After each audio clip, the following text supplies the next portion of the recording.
Salut tout le monde. Aujourd'hui, vidéo assez différente de d'habitude, car après avoir fait un conseil lecture sur le tome 1 des mythes de la Seconde Guerre mondiale d'Olivier Vivorca et Jean Lopez, j'étais bien parti pour faire un nouvel épisode sur le tome 2. Seulement, parmi tous les mythes qui sont débunkés, il y en a un qui a retenu mon attention plus que les autres, au point que j'ai décidé de lui consacrer une vidéo entière.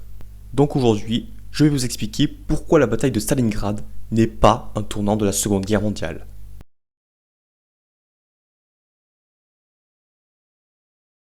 Mais avant cela, un peu de contexte pour ceux qui ne connaissent pas la bataille.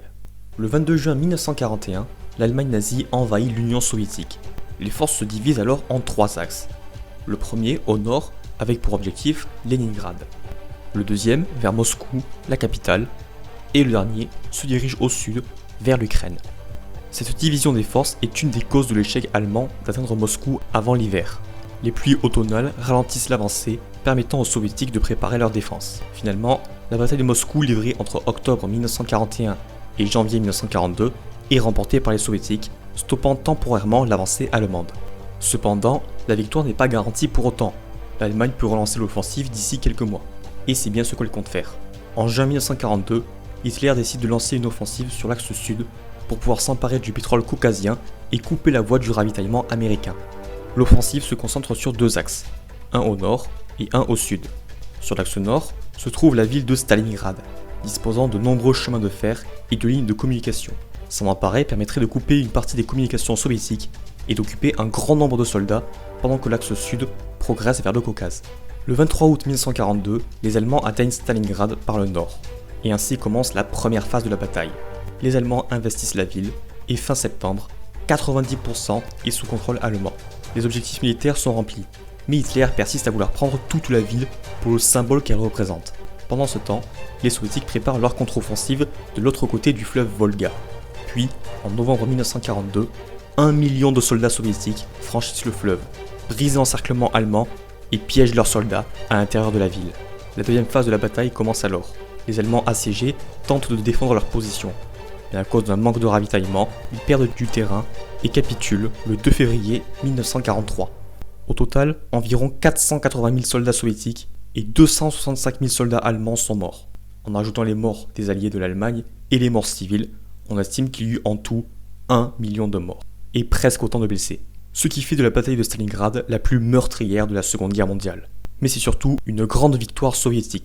110 000 prisonniers allemands, dont 24 généraux, et l'offensive a été repoussée. Même Hitler ne parvient pas à cacher la défaite au peuple allemand, tandis que les Alliés sont soulagés de la victoire de l'allié soviétique et clament que c'est un tournant dans la guerre.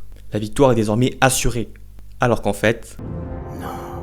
En effet, la bataille de Stalingrad n'est pas un tournant de la Seconde Guerre mondiale. Mais avant de vous expliquer pourquoi, commençons par voir pourquoi elle est considérée comme telle.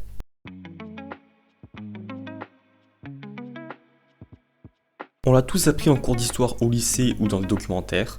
Entre 1939 et 1942, l'Axe enchaîne les victoires, et après Stalingrad, ce sont les Alliés qui les enchaînent. Mais pourquoi on dit ça? Si on oublie les succès tactiques, c'est surtout à cause de la propagande de l'époque. Après la bataille, beaucoup de journaux alliés se sont mis à parler de tournant de la guerre. Même les services de renseignement allemands rapportent que leurs soldats sentent que c'est le début de la fin. Mao Zedong écrit depuis la Chine qu'il s'agit d'un tournant de l'histoire de l'humanité. Seulement, du côté des soviétiques, ce n'est pas du tout la même chose. Même si l'armée rouge est soulagée de sa victoire, déjà pendant la bataille, elle n'était pas sûre du succès. Même après celle-ci, de nombreux témoignages pessimistes sur la suite du conflit sont répertoriés. La victoire ne sera pas nôtre, la victoire sera allemande. Bien que nous ayons encerclé les Allemands, nous ne les vaincrons jamais, car nous ne savons pas nous battre.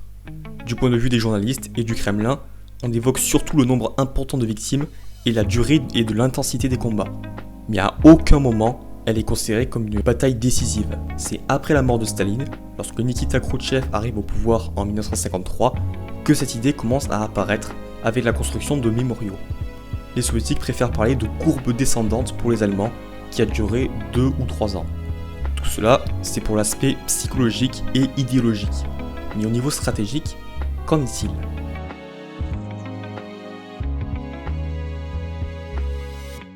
Pourquoi Stalingrad n'est pas un tournant de la guerre? Eh bien pour plusieurs raisons. Déjà, la bataille n'a en rien influencé la guerre du Pacifique. Et ce n'est pas non plus un tournant de la guerre en Europe. La campagne de Tunisie menée par les Anglo-Américains en 1943 par exemple a permis de faire capituler 130 000 soldats allemands, plus qu'à Stalingrad. Et pour ce qui est du front russe, encore une fois, ce n'est pas un tournant. La reconquête de Stalingrad était divisée en 4 opérations, qui avaient pour mission de reconquérir certaines grandes villes et de détruire le gros de l'armée allemande. Au final, seule l'opération Uranus, à savoir la reconquête de Stalingrad, fut un succès. Et puis, en février 1943, les soviétiques perdent la ville de Kharkov. Et pour finir, le printemps boueux permet à l'armée allemande d'avoir un répit et d'être parfaitement préparée pour la bataille de Koursk en juillet 1943. Ce n'est qu'une fois la bataille de Koursk remportée par les soviétiques en août de la même année que les Allemands ont définitivement perdu l'initiative en URSS.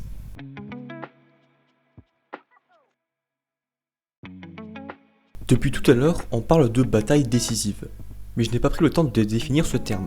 Alors, c'est quoi exactement une bataille décisive ? Le concept de bataille décisive commence à apparaître au XIXe siècle chez les militaires et tacticiens allemands, mais fut surtout utilisé par les historiens lorsqu'ils étudiaient des conflits. Il s'agit d'une bataille lors d'un conflit qui serait tellement importante par son ampleur que le perdant ne pourrait plus renverser la situation à son avantage et permet de dire que celui qui a remporté la bataille a déjà gagné la guerre. Seulement, ce concept a plusieurs soucis. Premièrement, c'est surtout un concept d'historien qui est utilisé de manière rétrospective pour étudier une guerre. Deuxièmement, c'est quelque chose de très subjectif et les chercheurs ne sont pas d'accord entre eux. Pour certains chercheurs, le tournant de la Seconde Guerre mondiale arrive avec la bataille de El Alamein et le débarquement d'Afrique du Nord en 1942. Pour d'autres, c'est l'échec de l'opération Barbarossa et l'entrée en guerre des États-Unis en 1941. Ou encore les batailles de Midway et de Guadalcanal dans le Pacifique en 1942 et 1943. Enfin, pour Gerhard Weinberg, c'est l'invasion britannique de Madagascar qui empêche la jonction des forces allemandes et japonaises qui scelle définitivement le cours de la guerre en faveur des Alliés. Il n'y a donc pas de consensus. Et dernièrement, le concept de bataille décisive est de plus en plus rejeté par la plupart des historiens, car il n'est pas adapté à la guerre moderne. Une seule bataille ne peut pas décider le sort d'un conflit qui s'étend sur plusieurs années et sur plusieurs continents. Pour les historiens, l'élément déterminant de la Seconde Guerre mondiale, c'est l'économie et les ressources dont disposent les belligérants. Et c'est aussi pour cela que l'Allemagne ne pouvait pas gagner la guerre, car ses adversaires produisaient beaucoup plus de ressources. En 1943 par exemple, l'URSS a pu soulever 75 nouvelles divisions, malgré ses pertes, et produisait 3 fois plus de chars et 4 fois plus de canons. Tandis que l'Allemagne, qui faisait face à un blocus, voyait sa production stagner ou décliner et a toujours manqué de pétrole et survivait grâce au pillage des pays occupés.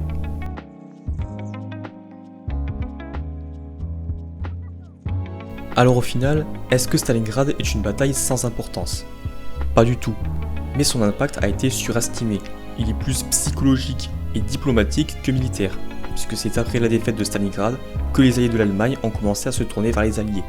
Cela montre aussi à quel point les historiens doivent constamment remettre en question ce qu'ils savent. Car comme le disait Lucien Febvre, l'historien, ce n'est pas celui qui sait, c'est celui qui cherche. Voilà, la vidéo est à présent terminée. Si ce concept vous plaît, n'hésitez pas à me le dire en commentaire. Dites-moi aussi si vous préférez que je prenne le temps de débunker une seule idée reçue ou que j'en fasse plusieurs à la suite dans une seule et même vidéo. Sur ce, je vous encourage à lire Les mythes de la Seconde Guerre mondiale en 2 tomes par Olivier Viviorca et Jean Lopez. Et je vous souhaite une bonne journée.